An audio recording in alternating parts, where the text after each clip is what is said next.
걸림돌이 아닌 디딤돌로 삼아라는 제목으로 말씀을 전하겠습니다. 우리는 매일 아침 출근이나 등교를 하기 전에 꼭 한 번은 서는 자리가 있는데요, 바로 거울 앞입니다. 거울 앞에서 우리는 우리의 모습을 한 번 더 점검하고 이제는 밖으로 향하게 되죠. 거울은 지금 나의 모습을 살피는 데 있어서 정말로 중요한 도구입니다. 그런데 우리의 어떤 외적인 모습이 아니라 우리의 인생을 점검하고 살피는 데 있어서 거울 같은 역할을 하는 것이 있는데, 그것이 바로 성경, 하나님의 말씀인 줄 믿습니다.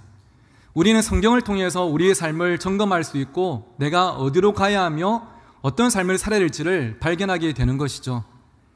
지혜로운 사람은 성경 안에 있는 성공적인 삶, 승리의 삶만 닮으려 하는 것이 아니라 때로는 성경 속에 있는 실패의 삶, 패배의 삶도 우리가 바라보면서 거기서 교훈을 얻는 삶이 진짜 지혜로운 삶이라는 것입니다. 이것과 같은 맥락으로 우리의 인생길에는 늘 돌멩이가 존재하는데요, 똑같은 돌멩이지만 이 돌멩이가 여러분의 인생의 발 앞에서 걸려 넘어지고 실패하는 걸림돌이 될 수도 있고, 또 한편으로는 나의 힘으로는 한 번에 건널 수 없는 길을 이 돌을 통해서 건너게 만드는 디딤돌이 될 수도 있습니다. 저는 오늘 이 시간 성경이라는 거울을 통해 우리의 삶을 비춰보고 지금 우리의 삶에 찾아온 어려움들을 걸림돌이 아니라 디딤돌로 삼는 믿음의 사람, 그래서 하나님이 더 기뻐하시고 더 귀하게 쓰시는 그런 삶으로 여러분 모두가 나아가게 되기를 주의 이름으로 축원합니다. 먼저 오늘 본문을 함께 살펴보겠습니다. 1절을 보시면 이스라엘과 블레셋 사이에 전쟁이 있었습니다. 가나안 땅에 먼저 정착해 살고 있는 이스라엘 백성들과 해양 민족이었는데 가나안 땅에 정착하려는 이 블레셋 민족이 끊임없이 싸운 역사가 존재했죠. 그런데 이날은 전쟁의 결과가 어땠습니까? 이스라엘이 크게 패배를 당했습니다. 어느 정도였냐면 2절 마지막에 보니까 이날 죽은 군사가 4,000명가량이 목숨을 잃었습니다. 크게 패배한 것이죠. 전쟁에 패배하고 나서 이스라엘의 지도자들이 모여서 긴급 회의를 했습니다. 무엇이 문제인가? 우리가 이 이방인들에게 패배한 이유가 무엇일까? 그 회의 결과 그들이 발견하는 원인이 3절에 보니까 그들이 이렇게 고백해요. 우리가 여호와의 언약궤를 가지고 오지 않았다. 우리의 선조들은 전쟁에 나갈 때마다 여호와의 언약궤를 앞세워서 승리했는데 우리가 언약궤를 가져가지 않아서 실패했다. 가서 언약궤를 모시고 오자. 그리고 전쟁하면 우리가 승리할 것이다. 그렇게 이야기를 했습니다. 여러분, 언약궤가 뭔지 아시죠? 언약궤라는 것은 십계명 두 돌판과 아론의 쌍난 지팡이, 만나가 든 금 항아리가 들어있는 상자, 박스 같은 것인데요, 당시에 하나님의 임재, 하나님의 함께하심을 상징하는 것이었습니다. 그런데 전쟁에 나가면서 우리가 이 언약궤를 가져가지 않아서 우리가 패배했으니까 이 언약궤를 다시 가져오자 그들이 결정을 한 것입니다. 그래서 4절에 보니까 사람들을 보내서 언약궤를 가지고 왔습니다. 만군의 여호와의 언약궤를 거기서 가져왔고 엘리 제사장의 두 아들이 그 옆에 서게 되었어요. 그런데요, 언약궤를 가지고 오니까 효과가 금방 나타났습니다. 5절에 보니까 여호와의 언약궤가 군사들의 그 진영에 도르니까 이스라엘 백성들이 큰 소리로 외치는데 어느 정도냐면 땅이 울릴 것처럼 와 하는데요, 언약궤가 왔다. 드디어 우리는 승리할 수 있다. 너희들은 끝장났다 하면서 이스라엘 백성들의 사기가 충천한 것입니다. 반면에 이를 지켜보는 블레셋 군사들은 사기가 급격하게 떨어지고 두려워하기 시작했습니다. 7절을 보니까 블레셋 사람이 두려워하여 화로다. 우리가 이제 다 죽게 되었다. 저들의 역사를 보니까 언약궤가 함께 가는 데는 다 저들이 승리하던데 오늘 저들의 진영에 언약궤가 왔으니까 우리는 이제 끝났다. 엄청나게 두려워하고 있습니다. 여러분, 전쟁에서 사기가 얼마나 중요합니까? 무기보다 이 사기가 얼마나 큰가에 따라서 적은가에 따라서 전쟁의 승패가 갈라질 수가 있는 것이죠. 이제 언약궤도 함께했다. 사기도 충천했다. 여기까지만 보면 이스라엘이 당연히 승리할 것 같습니다. 그런데 전쟁의 결과가 어떠했습니까? 10절에 보니까 블레셋 사람들이 쳤더니 이스라엘이 어떻게 됐다고요? 패하여. 이번에도 쳤는데 이번에는 어느 정도로 쳤냐 하면 1차 전쟁 때는 죽은 병사가 4,000명이었는데요. 이번에는 마지막에 보니까 몇만 명입니까? 3만 명입니다. 지난번 전쟁에 10배 가까운 군사들이 죽임을 당하고 대패를 당한 것입니다. 그리고 11절을 보니까 하나님의 궤는 빼앗겼고 언약궤가 이방인들의 손에 넘어갔고 엘리의 두 아들 홈리와 비나스는 죽임을 당하였더라. 당시 타락한 영적 지도자의 대명사였던 제사장 홈리와 비나스는 죽임을 당하고 하나님의 언약궤는 이방인들의 손에 빼앗겨버린 것입니다. 이스라엘 민족으로서는 너무나 처참한 실패를 경험한 것이죠. 사랑하는 성도 여러분, 여기서 여러분께 질문을 드리겠습니다. 이스라엘 백성들에게 왜 이런 일이 일어났습니까? 그들이 가져온 언약궤가 세월을 못 이기고 예전의 힘을 잃은 것입니까? 아니면 그들이 믿는 하나님이 이날은 블레셋 군사들 앞에서 길을 못 펴시고 맥을 못 추신 것입니까? 자, BC 1100년경 이스라엘에서 있었던 이 사건을 2021년 울산에 살고 있는 우리의 삶으로 가져와서 한번 고민하고 적용해 보겠습니다. 나도 분명히 이스라엘 백성들처럼 하나님이라는 분을 믿습니다. 그런데 왜 나의 삶이 실패합니까? 왜 나의 삶은 이렇게 무기력하고 아무런 능력이 나타나지 않습니까? 왜 나에게는 영적인 승리라고는 찾아볼 수 없고 늘 영적인 패배감에 우리가 늘 눌려 있습니까? 우리는 오늘 주신 말씀을 통해서 이에 대한 이유와 해답을 발견하고 하나님 앞에서 회개할 것은 회개하고 회복할 것은 회복하는, 그래서 이제는 패배의 삶이 아닌 승리의 삶을 내딛게 되는 저와 여러분 모두가 되시기를 주의 이름으로 축원합니다. 오늘 본문을 통해서 우리가 꼭 깨달아야 할 한 가지 사실이 있는데요, 그것이 무엇이냐면 신앙생활은 형식이 아닌 본질에 집중하는 것이라는 사실입니다. 화면을 보시면서 우리 큰 목소리로 같이 한번 읽어보실까요? 시작. 신앙생활은 형식이 아닌 본질에 집중하는 것.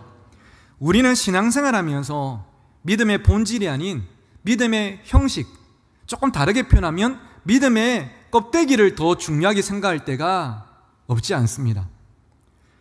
이스라엘 백성들이 하나님의 함께하심을 상징하는 언약궤를 앞세웠는데 왜 전쟁에서 패배했습니까? 그것은 언약궤만 모셔왔지 언약궤에 임재하시고 그들 가운데 임재하시는 하나님께 그들의 시선과 마음이 향하지 않았기 때문입니다. 신앙의 본질인 하나님은 뒷전에 밀어두고 그냥 하나의 상징이자 형식인 언약궤만 그들에게 왔다고 충분히 만족해하고 기대했기 때문이죠. 이런 잘못된 믿음이 있으니까 그들은 여전히 그들의 곁에 계시는 하나님께 엎드려서 회개하고 하나님의 도우심을 구하며 기도하기보다는 언약궤를 가지고 오자, 언약궤를 앞세우자, 언약궤가 오면 전쟁에 승리할 것이다 라고 생각한 것입니다. 사랑하는 성도 여러분, 이 사건을 거울 삼아 우리의 삶을 진지하게 한번 되돌아볼 필요가 있습니다. 내가 믿음이 있는 것 같은데 좀 더 솔직하게 나의 삶을 돌아보면 믿음의 주요, 믿음의 대상이신 하나님을 사랑하고 의지하며 그분의 말씀에 순종하고 사는 본질적인 신앙생활보다는 외적인 형식이나 행위, 직분, 위치 같은 껍데기를 더 중요하게 생각하는 우리 자신을 발견할 때가 있지 않으십니까? 물론 형식이 중요하지 않은 것은 결코 아닙니다. 하지만 본질을 상실한 형식은 우리로 하여금 신앙생활이 아닌 종교생활에 빠지게 할 수 있는 위험성이 너무나 많음을 우리는 잊지 말아야 할 것입니다. 단적인 예를 몇 가지 들어보겠습니다. 제가 몇 년 전에 서울에 있는 한 교회에 중고등부 수련회에 말씀을 전하러 갔던 적이 있습니다. 저녁 때 이제 집회를 하기 전에 그 부서를 담당하시는 부장 집사님이 식사하자고 저를 그분의 차에 태우시고 식당으로 가고 있는데요, 제가 차를 타보니까 이 차 안에 성경책이 여러 권이 있더라고요. 이분이 운전하시는 계기판 앞에 한 권 있고 제가 앉아있는 조수석에 이 문에 한 권 있고 뒷좌석에도 보니까 성경이 한 권이 있었습니다. 그래서 여쭤봤죠. 집사님, 차 안에 성경이 많으시네요. 혹시 가족들 성경을 다 차 안에 두시고 매일 새벽기도 오시거나 예배 때마다 보십니까? 하니까 이분이 하신 말씀이, 목사님, 그게 아니고요. 아무래도 성경이 좀 몇 권 더 있으면 더 안전하지 않겠습니까? 트렁크에도 한 권 더 있습니다. 가감 없이 그분의 말을 방금 여러분께 그대로 전달을 드린 것입니다. 여러분, 성경책은 여러분을 지켜주는 것 같은 부적이 아닙니다. 성경책이라는 이 종이 자체의 능력이 있는 것이 아니라 이 말씀을 기록하게 하신, 이 말씀을 이루어가시는 하나님께 능력이 있는 것이죠. 근데 때로는 우리는 성경책이, 십자가 목걸이가 우리를 지켜주는 것처럼 본질이 아닌 껍데기 형식에 우리가 마음을 더 둘 때가 있다는 것입니다. 그뿐입니까? 하나님께서 여러분을 귀하게 쓰시고자 여러분에게 주신 직분이 있습니다. 그런데 그 직분이란 형식을 본질이신 하나님보다 더 소중하게 생각할 때가 혹시 있지 않으십니까? 그런 사람들은 교회에서 직분을 받게 되면 직분이 자신의 위치가 되어버립니다. 나는 이 정도의 사람이다. 높은 자리에 있는 것 같고, 직분을 받지 못하면 나는 낮은 사람인 것 같고, 그에 따라서 교만해질 수도 있고 또 낙심을 할 수도 있는 것이죠. 본질이 아닌 형식과 껍데기를 붙잡기 때문입니다. 헌금과 봉사도 마찬가지입니다. 헌금과 봉사는 나의 삶이 나의 것이 아니라 하나님의 것이라는 우리의 참으로 귀한 믿음의 고백이겠죠. 그런데 헌금을 하고 봉사를 했다고 해서 마치 내가 하나님 앞에서 할 도리를 다한 것처럼, 또 그분의 복을 받을 자격을 갖춘 것처럼 생각하고 있다면 우리는 헌금과 봉사를 통해서 하나님께서 받으시고자 하는 영광에서 그 본질에서 훨씬 벗어난 종교생활을 하고 있는 것입니다. 예배도 마찬가지죠. 오늘도 우리가 함께 모여서 예배하고 있는데요, 여러분은 예배가, 하나님께 드리는 찬양과 기도가 어떤 의미이십니까? 저는 지금까지 다음 세대 사역을 오면서 수련회라는 행사를 자주 했지 않겠습니까? 수련을 하면 저녁 집회 때 아이들이 찬양을 하는데요, 막 뛰면서 땀을 뻘뻘 흘리면서 찬양을 합니다. 그리고 기도할 때는 콧물이 범벅이 될 정도로 주야! 하면서 기도를 해요. 얼마나 귀한 믿음의 모습입니까? 그런데 그 수련회 끝나고 나서 아이들이 저한테 와서 이렇게 말합니다. 목사님, 제가 막 뛰면서 찬양하고 울면서 기도하고 나니까 제가 속이 시원해요. 스트레스가 다 풀린 것 같아요. 저는 우리 다음 세대들이 세상이 아니라 교회에서 하나님께 예배하면서 그렇게 스트레스 풀 수 있다면 정말 귀하다고 생각합니다.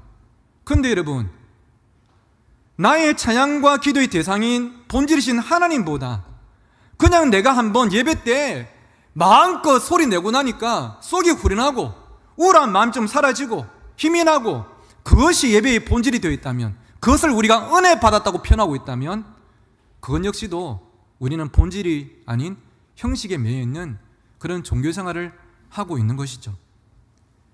이처럼 형식에 머물러 있는 신앙은 언젠가 무너질 수밖에 없고 바닥과 한계를 드러낼 수밖에 없습니다.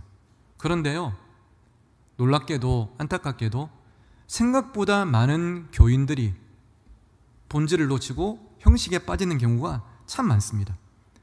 이렇게 형식적인 신앙생활을 반복하는 사람들의 특징이 있는데요, 오늘 두 가지만 여러분께 소개를 드려보고자 합니다. 그 첫 번째는 무엇이냐면, 화면 보시면서 1번 같이 읽어보실까요? 시작. 자기가 필요할 때만 하나님을 찾는다. 형식적인 신앙생활하는 사람의 첫 번째 특징은 자기가 필요할 때만 하나님을 찾는다는 것입니다.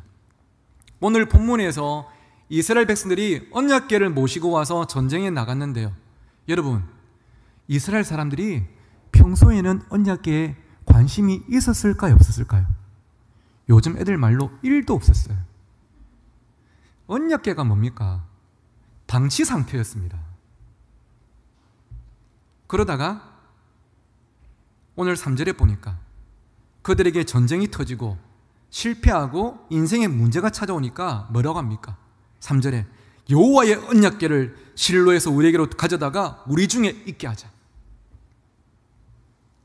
여러분, 하나님이 알라딘의 요술램프 속의 거인입니까?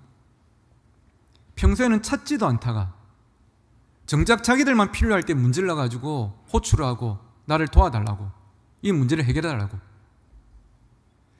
제가 청소년 사역할 때 평소에는 저한테 연락도 없고 주일 예배도 잘 안 오던 애가 갑자기 연락이 올 때가 있어요. 언제냐면 시험 기간입니다. 시험 기간에 밤늦게 저한테 전화가 와서 목사님 하면서 뭘 부탁할까요? 기도해 주세요. 물론 기도합니다. 근데 만약에 제가 그 기도의 대상인 하나님이라면 하나님 마음이 썩 좋지만은 않으실 것 같습니다. 평소에는 관심도 없더니 마치 하나님은 존재가 없는 것처럼 살아가더니 당장 자기 발등에 불이 떨어지니까 뭐라고 부릅니까? 하나님 아버지. 많은 교인 그리스도인들의 월화수목금토 삶 속에서 주일 예배를 끝낸 주일 오후와 밤의 삶 속에서 하나님이 사라졌습니다. 하나님을 찾지 않습니다. 왜냐하면 귀찮고 부담스럽기 때문이겠죠. 식사 기도하는 것도 주위 사람 눈치 봐야 되고 내가 하고 싶은 것도 마음대로 하기가 참 애매합니다. 그래서 하나님과 어느 정도 거리를 두고 살아가죠. 그러다가 내 인생에 문제가 찾아오면 한 번쯤은 그분을 떠올리고 찾습니다. 사랑하는 성도 여러분, 꼭 기억하셨으면 좋겠습니다. 하나님은 우리가 필요할 때만 찾는 부적 같은 존재가 결코 아닙니다. 하나님과 우리는요, 사랑의 관계입니다. 하나님이 나를 사랑하시고 나도 하나님을 사랑하는 그런 관계입니다. 그렇기에 여러분이 필요하고 힘들 때만 하나님을 찾지 마시고 늘 여러분 삶 가운데 하나님을 가까이 하고 그분과 동행하는 우리 울산 신정교회 모든 성도들 되시기를 간절히 소원합니다. 야고보서 4장 8절 말씀 우리 같이 한번 크게 읽어보실까요? 시작. 하나님을 가까이 하라. 그리하면 너희를 가까이 하시리라. 할렐루야. 여러분이 삶 속에서 하나님을 찾고 그분을 가까이 할 때 하나님도 여러분을 가까이 하시고 여러분의 삶에 머물러 계시고 여러분의 힘과 도움이 되실 줄 믿습니다. 성경을 우리가 하루에 몇 장 읽는 그 습관과 형식도 참 중요합니다.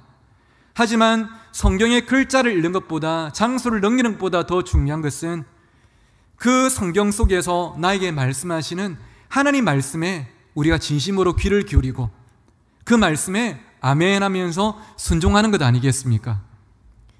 기도의 습관을 갖는 것이나 한번 기도할 때 큰 소리로 기도하는 것도 중요하겠지만 그것보다 더 중요한 것은 그 기도의 목소리와 눈물 속에 우리의 진심이 담겨져 있는 것입니다.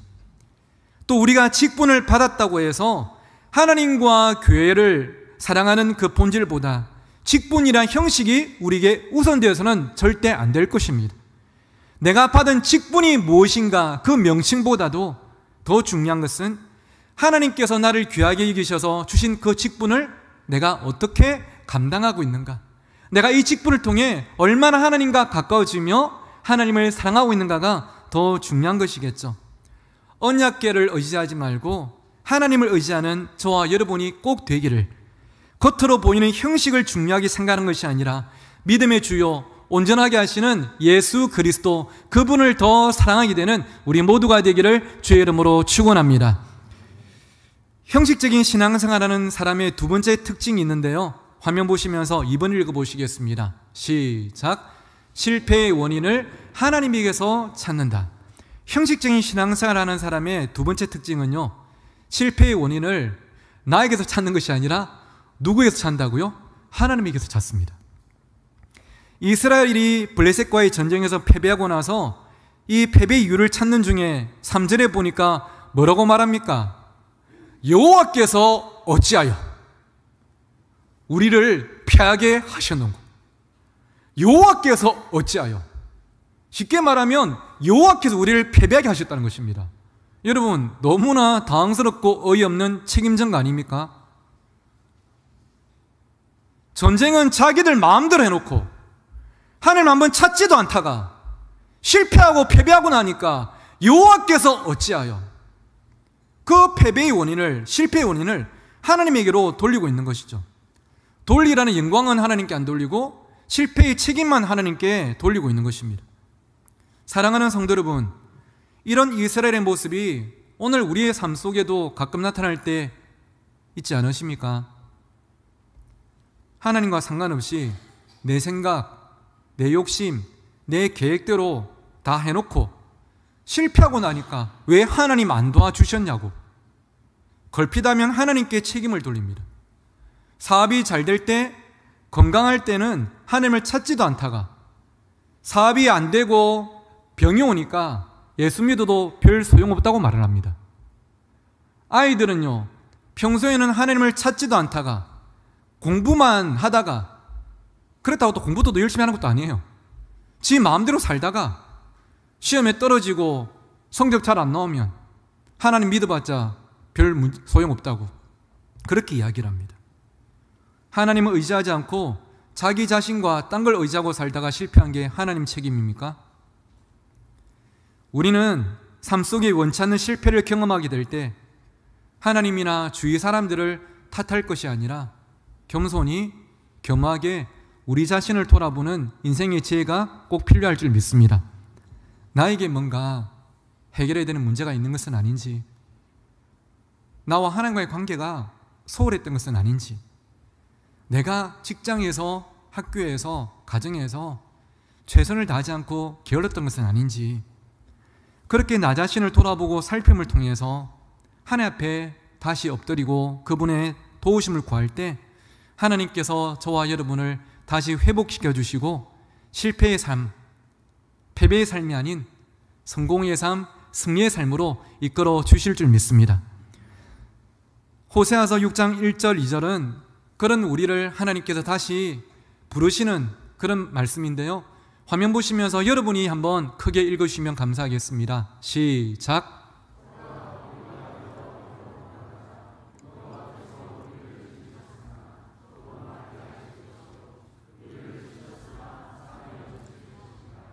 여호와께서 이틀 후에 우리를 살리시며 셋째 날에 우리를 일으키시리니 우리가 그의 앞에서 살리라. 아멘.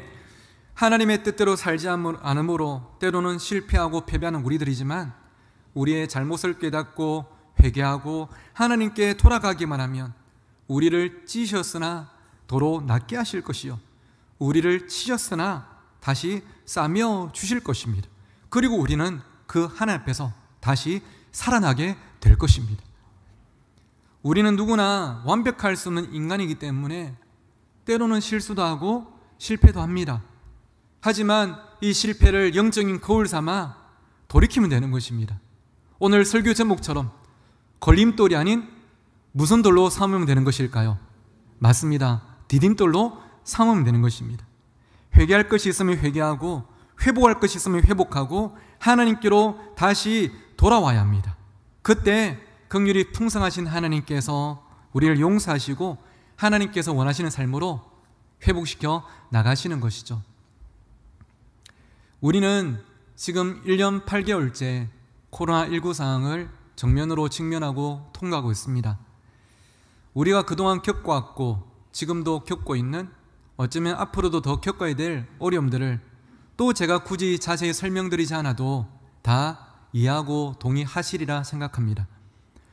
저는 개인적으로 이 코로나19 상황을 형식이 아닌 본질의 회복을 향한 하나님의 부르심과 요청으로 저는 받아들입니다. 건물을 더 크게 세우려고만 했고 교인 숫자만 더 많이 늘리려고 했던, 형식과 껍데기만 치중했던 이 땅의 교회들, 겉으로는 나는 하나님 믿는다 말하지만 나의 성공만을 추구하면서 살아왔던 우리 각자의 삶들, 이제 하나님은 언약궤가 아니라 언약궤에 임재하시는 하나님을 바라보라고 우리에게 말씀하고 계십니다. 내가 지금 누리고 있는 예배 시간과 공간과 모임과 만남들에 익숙해지고 길들여서 아무런 감사와 기대도 없이 살아왔던 우리들, 또 한편으로는 나에게 귀한 직분을 주시고 봉사일을 맡기신 하나님 그분보다 그 직분과 봉사를 통해 누리는 만족감과 그로 인해 나타날 나의 존재감에 더 치중했던 우리들, 그런 우리들이라면 하나님은 우리가 있어야 될 그 원래의 자리로, 본질적인 자리로 돌아오라고, 돌아오라고 지금도 슈브를 외치고 계십니다. 언약궤가 놓여있는 곳에만, 교회당 이 건물 안에만 하나님께서 임재하십니까? 그렇지 않습니다. 우리가 주일 예배 잘 드렸다고 우리의 삶이 하나님께서 기뻐하시는 삶입니까? 그렇지도 않습니다.